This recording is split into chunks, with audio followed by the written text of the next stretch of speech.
अपन channel SCS Mithila के करू subscribe और बेल बटन जरूर दबा दिया ताकि हर खबर सबसे पहले पहुंचे अहां तक। थाना पर शनिवार के आयोजित होने वाला जमीनी विवाद से संबंधित बैठक आयोजित भेल। लहरियासराय थाना पर शनिवार के आयोजित होने वाला जमीनी विवाद से जुड़ल मसला के निष्पादन के लिए आयोजित बैठक आयोजित भेल। एहिमे दू मामला के सुनवाई कयल गेल, जाहि में आपसी सुलह नहीं होय के कारण एहि मामला के संबंधित न्यायालय के ट्रांसफर कयल गेल हन।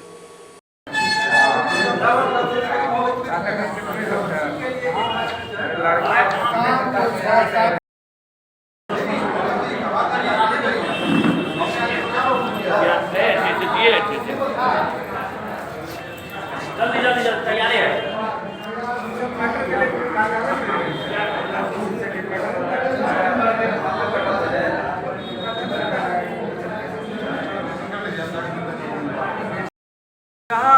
दोनों पक्षों को बुला करके आपस में समझौता कराया जाता है।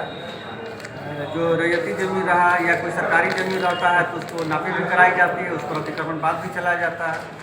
और जो आपस में बैठ के सुलझ जाते हैं तो उसको सुलझा दिया जाता है। अगर दोनों पक्ष नहीं मानते हैं तो फिर दोनों पक्षों को सक्षम न्यायालय में भेज दिया जाता है। क्या ये मस्जिद का मामला क्या था? इनका कहना कि ये जमीन मस्जिद का है, लेकिन इनके विपक्षी जो है आज आए नहीं। इनको बोले हैं कि अंचल अधिकारी महोदय से एक बार देख करके और विपक्षी का भी कागज को देख करके तब निर्णय इस पर किया जाए। क्या शुभ नाम हुआ?